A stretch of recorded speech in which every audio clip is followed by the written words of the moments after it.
Hello বন্ধুরা, study motivation YouTube চ্যানেলে তোমাদের সকলকে স্বাগত। আজকে আমি ক্লাস 6-এর বাংলা সাহিত্য মেলা বইয়ের চিঠি কবিতাটির অনুশীলনীর সমস্ত প্রশ্ন উত্তর করিয়ে দেব। এর আগের ক্লাস 6-এর বাংলা বইয়ের সমস্ত গল্প ও কবিতার অনুশীলনীর প্রশ্ন উত্তরগুলো আমি করে দিয়েছি।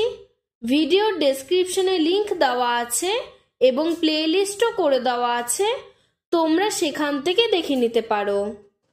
একের এক দাগ, কবি জসিমউদ্দিনকে বাংলা কাব্যজগতে কোন অভিধায় অভিহিত করা হয়েছে? উত্তর, কবি জসিমউদ্দিনকে বাংলা কাব্যজগতে পল্লী কবি অভিধায় অভিহিত করা হয়েছে। একের দুই দাগ, তার লেখা দুটি কবিতার বইয়ের নাম লেখো।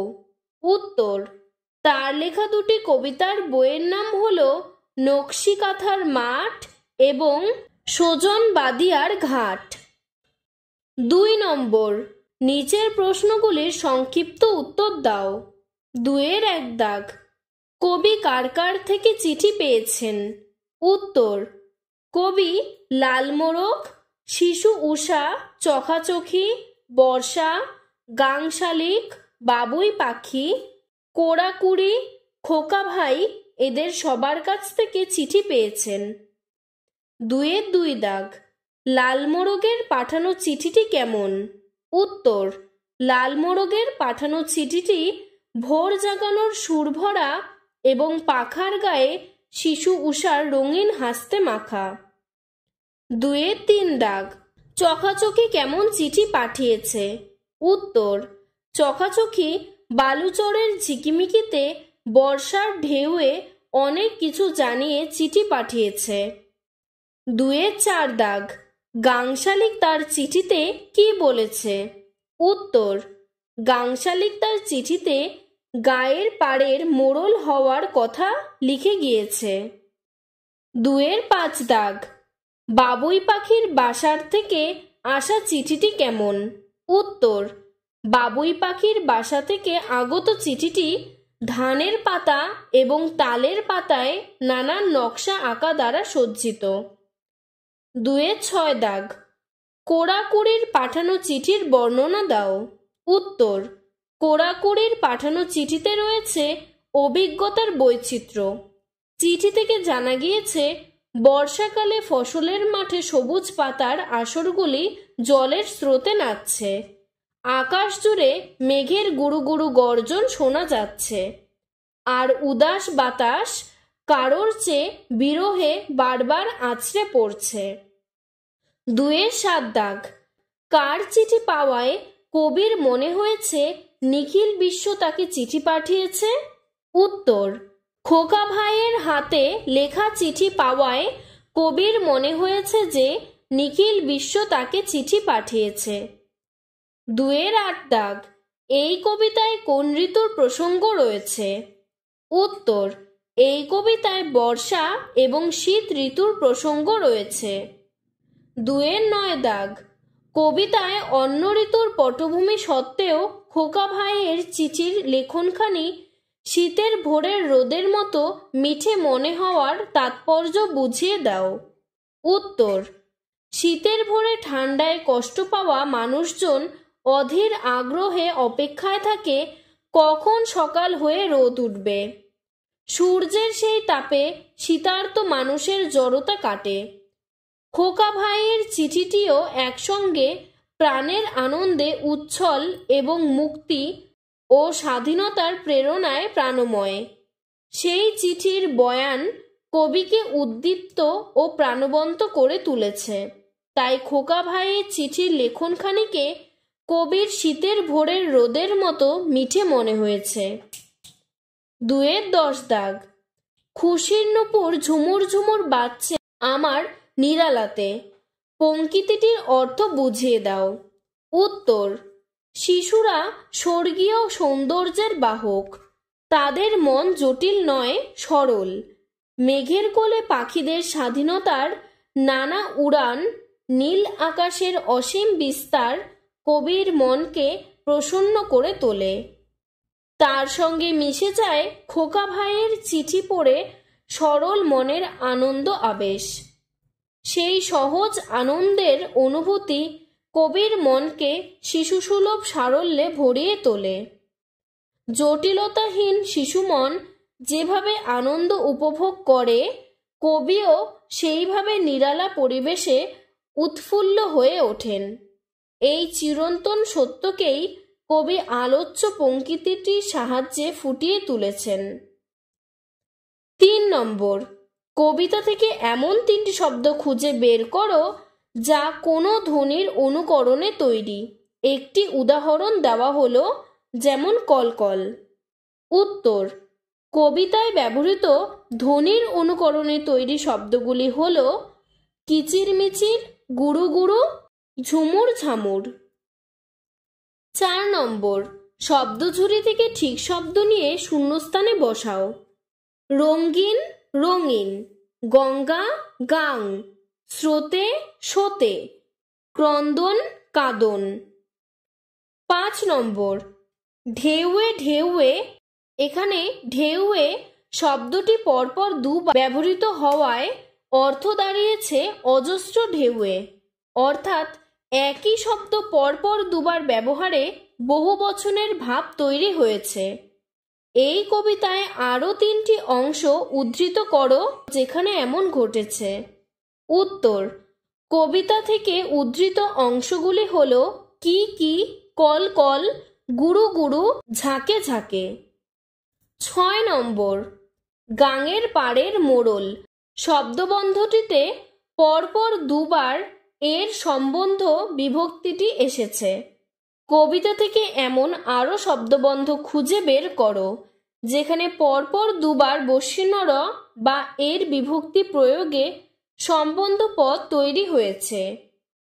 বস্যিনর বা এর বিভক্তি প্রয়োগে সম্বন্ধ পদ তৈরি হয়েছে এমন শব্দবন্ধ দুটি হল চখাচখির বালুচরের ঝিকিমিকি, শীতের ভোরের রোদের মতো, লালমোরগের ভোর জাগানোর, পাখির বাসার থেকে, কোড়াকুড়ির বর্ষাকালের। 7 নম্বর, কর্তা কর্ম ক্রিয়া পদক্রম অনুসারে নিচের বাক্যগুলিকে আবার লেখো। 7-এর 1 দাগ, লিখে গেছে গাংশালীকে গাঙের পাড়ের মোড়ল হতে। উত্তর হবে গাংশালীকে গাঙের পাড়ের মোড়ল হতে লিখে গেছে। 7-এর 2 দাগ, ইহার সাথে পেলু মাঝি খোকা ভাইয়ের একটি চিঠি।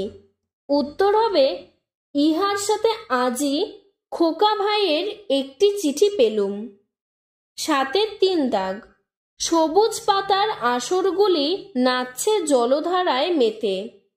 উত্তর হবে সবুজ পাতার আসরগুলি জলধারায় মেতে নাচছে। 7-এর 4 দাগ, উদাস বাতাস আছড়ে বলে কে যেন বা চাইছে কাকে। উত্তর হবে উদাস বাতাস আছড়ে বলে কে যেন বা কাকে চাইছে। 7-এর 5 দাগ, শীতের ভোরের রোদের মতো লেখনখানি লাগছে মিঠি। উত্তর হবে শীতের ভোরের রোদের মতো লেখনখানি মিঠি লাগছে। 8 নম্বর, নিচের বাক্যগুলিকে ভেঙে 2টি বাক্যে পরিণত করো। 8-এর 1 দাগ, চিঠি পেলুম লালমোরগের ভোর জাগানোর সুর ভরা। উত্তর হবে লালমোরগের চিঠি পেলুম, দাড়ি, সেই চিঠি ভোর জাগানোর সুর ভরা, দাড়ি। 8-এর 2 দাগ, সবুজ পাতার আসরগুলি নাচছে জলধারায় মেতে। উত্তর হবে সবুজ পাতার আসরগুলি নাচছে, সেগুলি জলধারায় মেতেছে। 8-এর 3 দাগ, শীতের ভোরের রোদের মতো লেখনখানি লাগছে মিঠি। উত্তর হবে লেখনখানি শীতের ভোরের রোদের মতো, লেখনখানি মিঠে লাগছে। 8-এর 4 দাগ, আকাশ জুড়ে মেঘের কাঁদন গুরু গুরু দেয়ার ডাকে। উত্তর হবে আকাশ জুড়ে মেঘের কাঁদন গুরু গুরু দেয়ার ডাকে। 8-এর 5 দাগ, লিখে গেছে গাংশালীকে গাঙের পাড়ের মোড়ল হতে। উত্তর হবে গাংশালিকে লিখে গেছে গাঙের পাড়ের মোড়ল হতে। 9 নম্বর, নিচের প্রশ্নগুলির উত্তর নিজের ভাষায় লেখো। 9-এর 1 দাগ, কবি প্রকৃতির কোন কোন প্রতিনিধির কাছ থেকে কেমন সমস্ত চিঠি পেয়েছেন বিশদে লেখো। উত্তর, কবি প্রকৃতির বিভিন্ন রূপের প্রতিনিধির কাছ থেকেই নানাভাবে চিঠি পেয়েছিলেন। প্রথমত লালমোরগের কাছ থেকে তিনি চিঠি পেয়েছিলেন। সে চিঠিতে ছিল ভোর জাগানোর সুর, অর্থাৎ ঘুম ভাঙানোর আহ্বান। তাতে ছিল মোরগের ডানার সোনালি রঙের মতো প্রভাত সূর্যের পরশ। আবার চকাচকির পাঠানো চিঠিতে ছিল বালুচরের ঝিকিমিকি। বর্ষা তার বিপুল ঢেউয়ের সম্ভার নিয়ে বালিতে অনেক কিছু লিখেছিল। গাংশালিকের চিঠিতে গাঙের পাড়ের মোড়ল হওয়ার কথা লেখা ছিল। সেই সঙ্গে উল্লেখ ছিল জলধারার কলকল শব্দ ছাপিয়ে জোয়ার ভাটাতে বারবার ফিরে আসার কথা। প্যারা চেঞ্জ করে লিখবে, বাবুই পাখি যে চিঠিটি পাঠিয়েছিল তাতে ছিল তার শিল্প দক্ষতার পরিচয়। ধান পাতা আর তালপাতার সমন্বয়ে বিচিত্র নকশা করে ভালোবাসা মাখানো সেই চিঠিটি কবিকে ভীষণভাবে মুগ্ধ করে। অন্যদিকে কোড়াকুড়ি চিঠিতে ফুটে ওঠে গ্রাম বাংলার বর্ষাকালের বিচিত্র সৌন্দর্য। বর্ষার সময় ফসলের সবুজ পাতাগুলি মৃদুমন্দ বাতাসে বিচিত্র নৃত্যভঙ্গিমায় মাঠের কোল ভরিয়ে তোলে, আর মেঘেরা তাদের গুরু গুরু ডাকে উদাস বাতাসকে ভারাক্রান্ত করে তোলে। আরেকবার প্যারাচেঞ্জ করে লিখবে, এর সঙ্গে কবি খোকা ভাইয়ের চিঠি পেয়েছেন। শীতের ভোরের রোদের মতো মিষ্টি সে চিঠি। সুদূর আকাশে নীল মেঘের কোল জুড়ে ঝাঁকে ঝাঁকে পাখিরা বিচিত্র গতি বিভঙ্গে উড়ে যায়, কখনো বা লাফালাফি করে। খোকা ভাইয়ের হাতের তুলনাহীন লেখায় সেই চিঠি গভীর নির্জনে কবিকে আনন্দে ভরিয়ে তোলে। 9-এর 2 দাগ, খোকা ভাইয়ের চিঠিটির প্রসঙ্গে কবি যে সমস্ত উপমা বা তুলনাবাচক শব্দ ব্যবহার করেছেন তাদের ব্যবহারের সার্থকতা বুঝিয়ে দাও। উত্তর, কবি জসিমউদ্দিন খোকা ভাইয়ের চিঠিটির প্রসঙ্গে বিভিন্ন উপমা ও তুলনাবাচক শব্দ ব্যবহার করেছিলেন। ব্যবহার করেছেন আকাশের সুনীল পাতা, শীতের ভোরের রোদের মতো মিঠে এবং খুশির নুপুরে ঝুমুর ঝুমুর শব্দের মতো উপমা ও তুলনাবাচক শব্দ। শীতের ভোরের রোদের মতো মিঠে শব্দবন্ধটি বিশ্লেষণ করলে আমরা বুঝতে পারি শীতের ভোরের রোদ যেমন সকলের কাছে কাঙ্ক্ষিত, তেমনি কবির কাছে সে চিঠি পরম আকাঙ্ক্ষিত।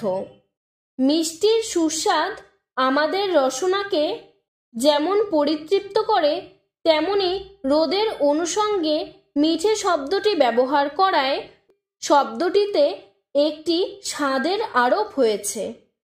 রোদ এখানে প্রাকৃতিক উপকরণ মাত্র নয়, আকাশের অনুভব ও আস্বাদের বিষয় হয়ে ওঠে। প্যারা চেঞ্জ করে লিখবে, অন্যদিকে আকাশকে সুনীল পাতার সঙ্গে তুলনা করায় সেখানে ফুটে উঠেছে আকাশের মহিমা এবং আকৃতিগত একটি আবহ। একই সঙ্গে সেই বিস্তৃত পরিসরে পাখিরা মনের আনন্দে ডিগবাজি খায়, গড়াগড়ি খায়। সর্বোপরি খুশির নুপুরের ঝুমুর ঝামুর শব্দবাজার অনুষঙ্গে কবির সরল মনের অভিব্যক্তি ফুটে উঠেছে। কবিতার নাম যেহেতু চিঠি, সেক্ষেত্রে এই উপমা ও তুলনাবাচক শব্দগুলি প্রিয় মানুষদের সঙ্গ ও সান্নিধ্যের প্রতীক হয়ে উঠেছে। সেদিক থেকে বিচার করলে এই শব্দগুলির ব্যবহার কবিতাটিকে শিল্পসার্থক করে তুলেছে। 9-এর 3 দাগ, তোমার বন্ধুকে তোমার জীবনের সবচেয়ে আনন্দের ঘটনাটি জানিয়ে একটি চিঠি লিখো। এখানে তুমি তোমার সবথেকে একটি জীবনের আনন্দের দিনের কথা চিঠিতে লিখবে। তাই এটি আমি করে দিইনি। এটি তোমাদের ব্যক্তিগত মতামত, তোমরা নিজেরাই লিখবে। আজকের ভিডিওটি এতটুকুই। তোমাদের যদি ভিডিওটি ভালো লেগে থাকে তাহলে লাইক করে চ্যানেলটিকে সাবস্ক্রাইব করে দেবে। ধন্যবাদ।